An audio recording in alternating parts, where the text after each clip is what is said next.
Darkness, the hum of servers fills the air. Suddenly, every screen turns red. A chilling message flashes. All your files have been encrypted. Pay 50 Bitcoin or lose everything. Now imagine this happening not in an office, but inside a hospital ICU. Machines freeze, doctors panic. Patients' lives hang in the balance. This was real. In 2025, the ransomware gang Blackbasta targeted hospitals, selling stolen medical data on the dark web. Cut to a small basement in Eastern Europe. A teenager scrolls through a dark web forum. He buys a ransomware-as-a-service kit for just $300. No skills required. Just a guide, pick a victim, deploy malware, demand ransom. That's the dark web in 2025. Crime sold like online shopping. One morning, a major airline system collapsed. Flights canceled, chaos at airports.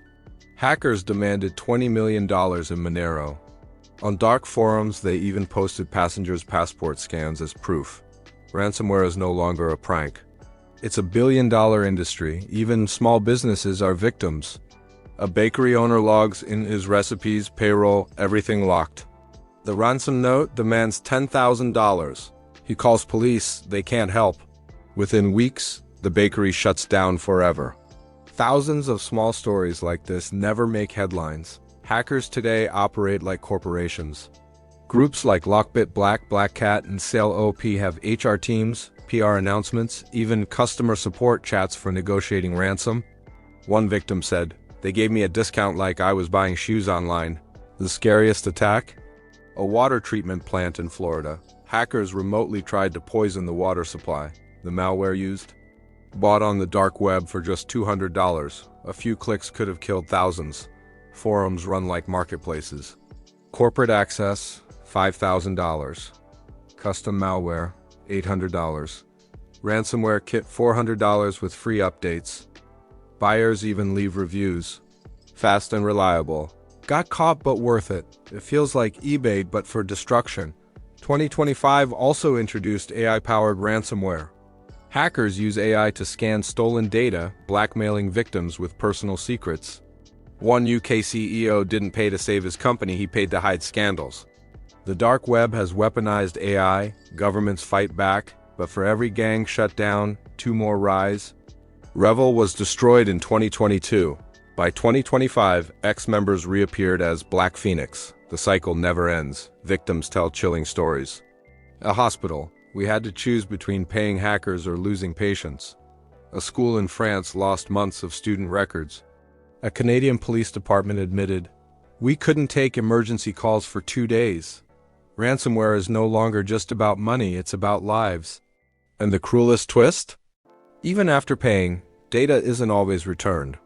A US company paid $5 million. The attackers leaked everything anyway. No guarantees, no rules, only fear. Now imagine this. Your phone vibrates, every photo, chat, bank detail locked. A timer flashes. 24 hours left. Pay or lose everything? What would you do? This isn't fiction. It's happening right now. And the truth is, the ransomware epidemic of 2025 has only just begun. The hidden marketplaces, the dark web, doesn't look like the internet you know. No Google, no Facebook, no shiny ads. Here, websites have strange names. Strings of numbers and letters ending with double quotes, .onion, double quotes, accessible only through Tor browser. This is the home of ransomware gangs. Their offices are invisible. Their weapons are lines of code. And their market runs 24/7. Picture a hidden page. At first glance, it looks simple: black background, green text. But the listings are horrifying. Corporate access, $5,000. Custom ransomware kit, $400. 0-day exploit, price on request. And the comments? Reliable seller, had some bugs but worked fine. It feels like eBay. Except here, you're shopping for destruction. One investigator from Europol recalls, "We watched as hackers auctioned off access to a bank's network. The bids went from $10,000 to $100,000 in minutes. This is the shadow economy where ransomware thrives." But the most disturbing part? These marketplaces aren't hidden enough anymore. In 2025, researchers found dark web ads being promoted through encrypted Telegram channels, with thousands of subscribers. Anyone, even a teenager, could join and buy malware within seconds. Imagine this: a university student in Canada, curious and bored, joins one such channel. Within days, he downloads a ransomware builder kit. With a few clicks, he launches an attack on his own school system. Exams, assignments, records locked. He didn't do it for money, he did it for fun, but the damage was real. Ransomware gangs use these platforms to grow faster. They call it ransomware-as-a-service. Think of it like Netflix for hackers. You subscribe, you get tools.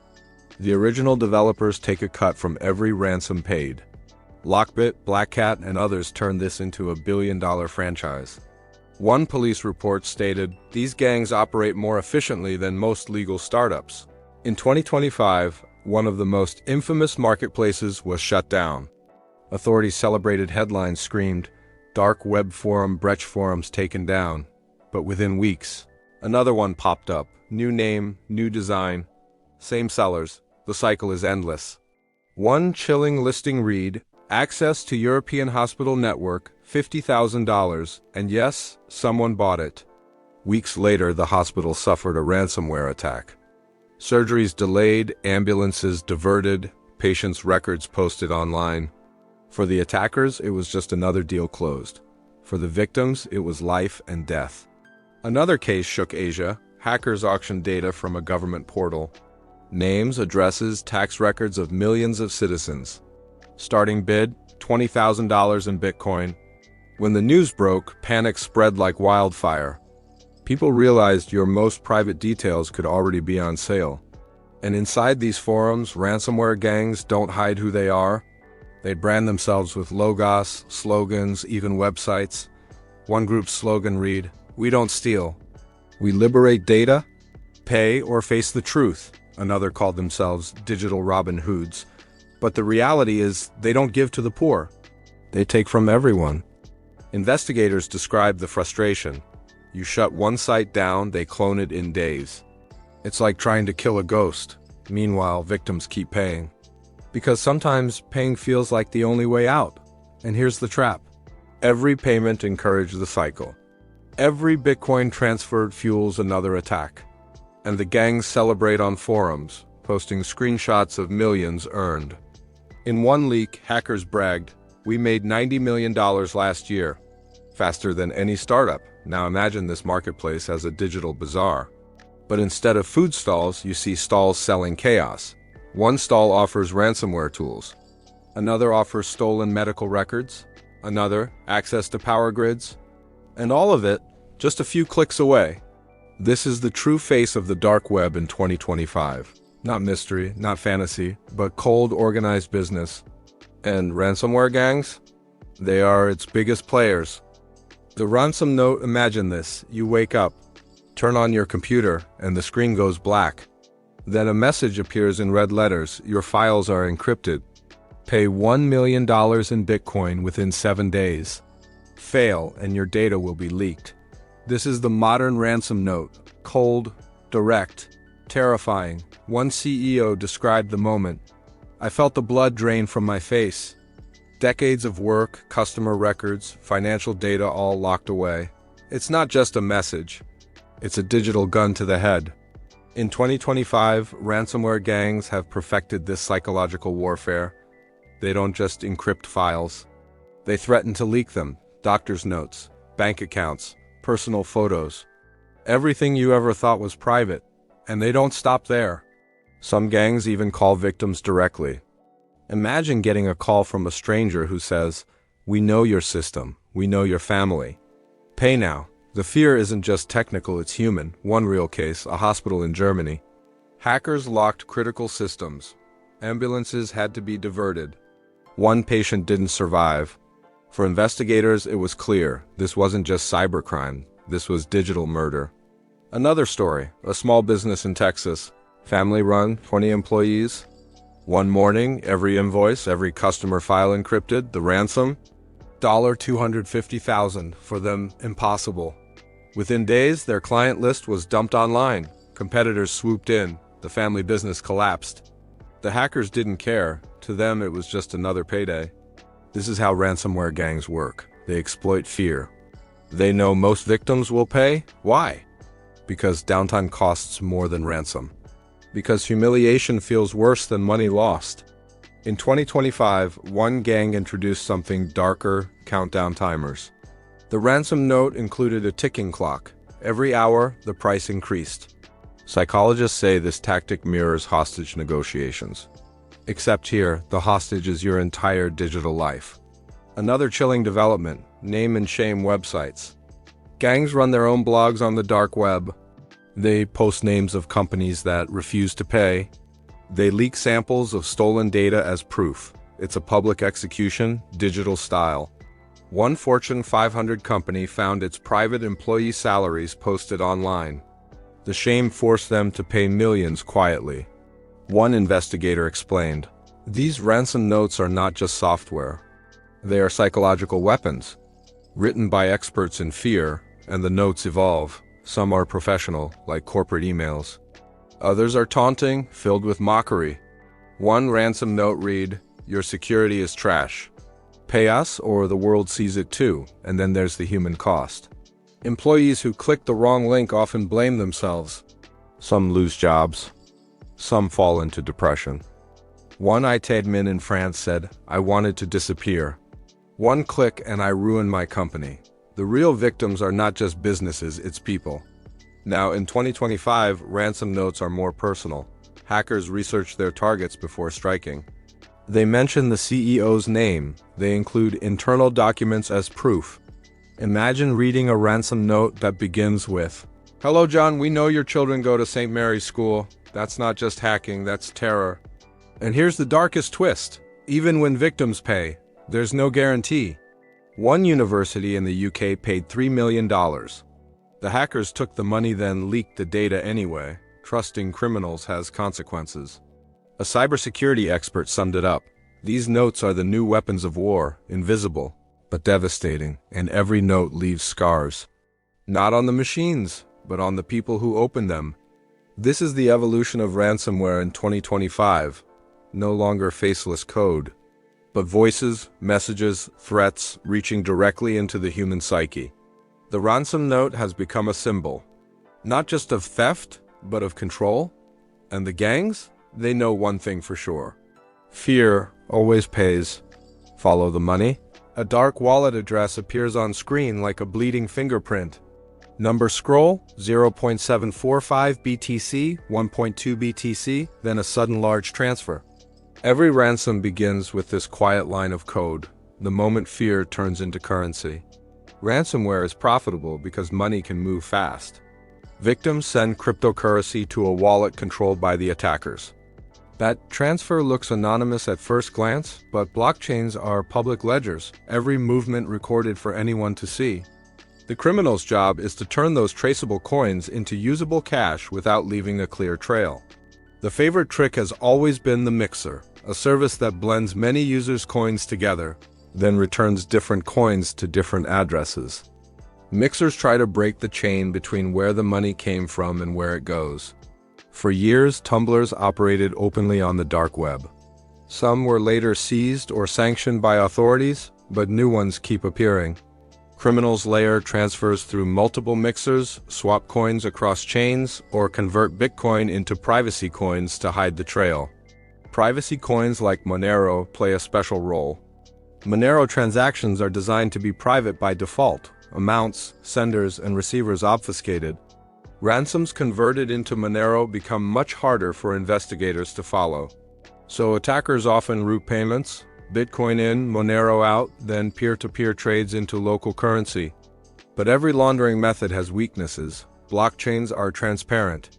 Patterns can be spotted. Analytics teams at blockchain forensics firms and law enforcement look for those patterns, clusters of wallets, timing similarities, repeated cash-out points. When criminals make a single careless move, reusing a wallet, cashing out at a regulated exchange, or touching a known KYC account, investigators get a lead. Exchanges are a critical choke point. To turn crypto into fiat, someone usually goes through an exchange that follows Know Your Customer rules. When investigators subpoena records, exchanges can reveal account owners, IP addresses, and transaction histories.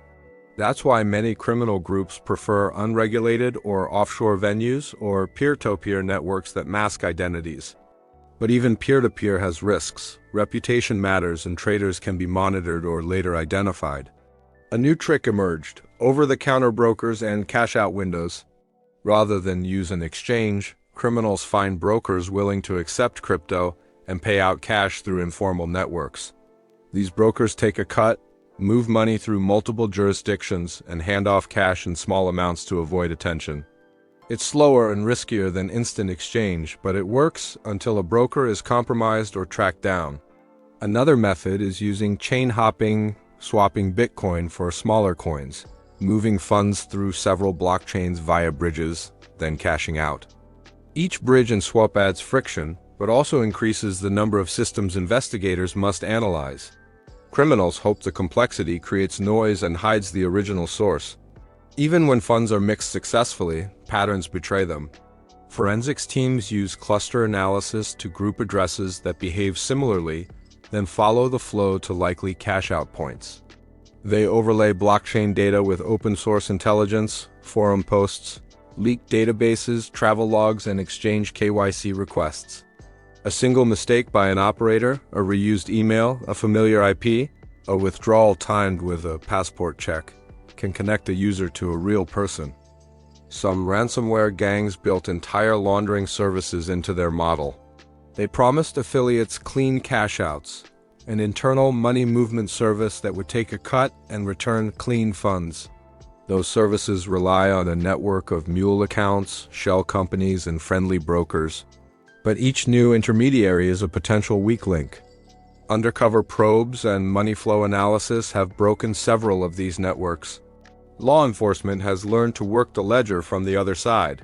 They track suspicious inflows to exchanges, request subpoenas, and coordinate across borders.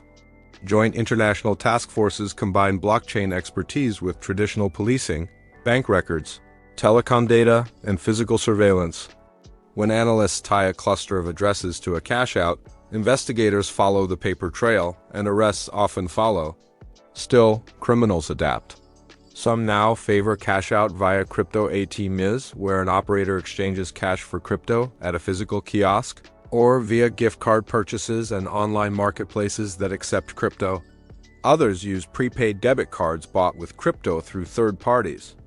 Each method adds complexity, but also new signals that investigators can detect. One unexpected source of evidence is leak sites themselves.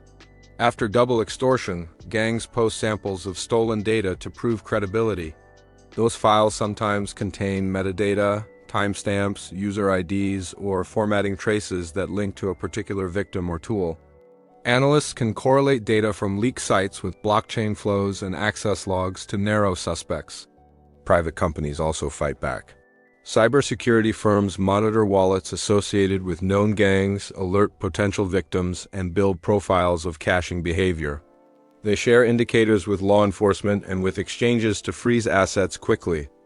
In recent years, coordinated freezes and forfeitures of crypto wallets have turned the tide in notable cases. But the laundering arms race is relentless. When a major mixer is seized or a broker arrested, new services appear: decentralized swaps, peer-to-peer mixers, or smaller non-custodial solutions. Cryptocurrency developers and protocol designs change, and criminals test them. At the same time, regulators tighten rules, stricter KYC, sanctions on services that help laundering, and legal pressure on crypto infrastructure. There's also growing attention to human enforcement, money mules.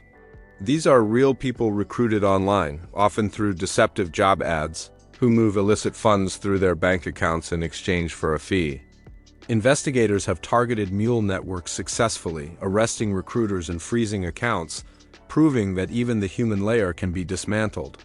The final pattern is simple: the more steps criminals add to launder funds, the more footprints they leave. Complexity buys time, not true safety. The ledger never forgets. Mistakes and correlations eventually appear. So when you see a headline about a multi-million-dollar seizure, know it did not happen by chance. It is the result of blockchain tracing, cross-border subpoenas, undercover operations, and sometimes an operator's single careless action. Following the money is slow, meticulous work. It is the string that, when pulled the right way, unravels an entire criminal enterprise. The money that funds ransomware is not invisible. It moves through systems built for transparency and through human networks that leave traces. Every transfer, every mixer, every broker is a potential clue. And as investigators sharpen their tools, laundering strategies that once worked are becoming riskier. The dark web can sell the weapon. But the real battlefield, the place where attackers truly lose, is the financial trail they leave behind. The takedown, a storm of police sirens flashes against the night. Masked agents in tactical gear break down a door. On the table inside, a laptop glows, its screen frozen on an open dark web forum. The hunt has reached its end. For years, ransomware gangs thrived in the shadows. They used encryption as a weapon, leaked data as blackmail, and crypto as their escape route. But law enforcement learned to adapt. What once seemed untouchable began to crack under global pressure. One of the turning points came with international task forces. No single country could chase these gangs alone. Operations now span continents. FBI with Europol, Interpol with regional cybercrime units, all connected by shared intelligence. When a ransom wallet touches a European exchange, American investigators know. When a mule in Asia cashes out, European officers get the alert. The takedowns often look like spy thrillers, weeks of quiet surveillance. Undercover agents infiltrating forums. Network packets captured in real time, tracing from a hidden server to a careless VPN hop, and then the raid. Hard drives seized. Servers imaged. Crypto wallets frozen within hours. In 2021, Revel faced one of the first major coordinated blows. In 2022, Conti dissolved after leaks from within their own ranks. By 2023 and 2024, names like Hive and Ragnarlocker were forced offline by joint police operations. The fall of Breach forums showed that even the markets supporting cybercriminals are not immortal. Each takedown proved a message: the shadows are shrinking. But criminals do not disappear, they evolve. New groups rebrand, spin off, or merge into alliances. Some operate in states that shield them, providing safe havens in exchange for political or financial favors. This state protection complicates arrests, but even there, pressure builds, sanctions, cyber retaliation, and exposure campaigns. The game becomes geopolitical. Victims, too, are learning. Corporations invest heavily in backups, incident response, and employee awareness. Some refuse to pay ransoms outright, knowing payments fuel the cycle. Cyber insurance providers enforce stricter requirements, demanding layered defenses before coverage. This collective resistance raises the cost of attack. But the battlefield is not static. The rise of ransomware-as-a-service changed everything. Now, even low-skilled actors can rent powerful tools, follow step-by-step guides, and launch attacks. The supply chain of crime keeps expanding. That's why enforcement must stay ahead, because today's small operator could become tomorrow's global menace. The final weapon investigators hold is time. Every log stored, every blockchain ledger, every seized server waits. Even if a criminal vanishes today, evidence does not. Cases reopen years later. Old mistakes resurface. The internet does not forgive forgetfulness. Some of the most dramatic wins come not in raids but in silence. A gang disappears overnight, websites go dark, wallets freeze. Members vanish from forums. Behind that silence is often months of work, infiltration, pressure on hosting providers, quiet negotiations with governments. The collapse seemed sudden, but the roots were pulled slowly. Still, the danger continues. AI-driven phishing, faster encryption payloads, and supply chain compromises promise new waves of chaos. Tomorrow's gangs may hide in smarter ways, demand payment in more private currencies, or tie their crimes to political motives. The threat is not gone, only reshaped. The most chilling fact is this: ransomware works because it exploits human fear. The fear of losing irreplaceable data. The fear of shame when private information leaks. The fear of being powerless in front of a faceless attacker. As long as fear exists, criminals will try to weaponize it. But there is another side of fear, the fear criminals feel when they hear about a takedown. When they read about affiliates arrested, When they see seized servers on news channels, that fear spreads too, and it slows them down. The war between ransomware gangs and defenders is far from over, but it is no longer one-sided. Investigators, researchers, and victims are no longer blind. They see the patterns, follow the money, and hit back harder each year. The final scene fades to a lone laptop in evidence storage. Its power light blinks, but the screen is dark. The world outside moves on, while inside the drive, secrets remain frozen in time, waiting for the next team of analysts to dig them out. For the gang that once owned it, the story is over, and for us, the lesson is clear. The dark web may provide shadows to hide in, but shadows vanish under relentless light. No criminal empire lasts forever. If you found this story eye-opening, don't forget to like this video, share it with friends, and subscribe to the channel for more real stories from the hidden corners of the internet.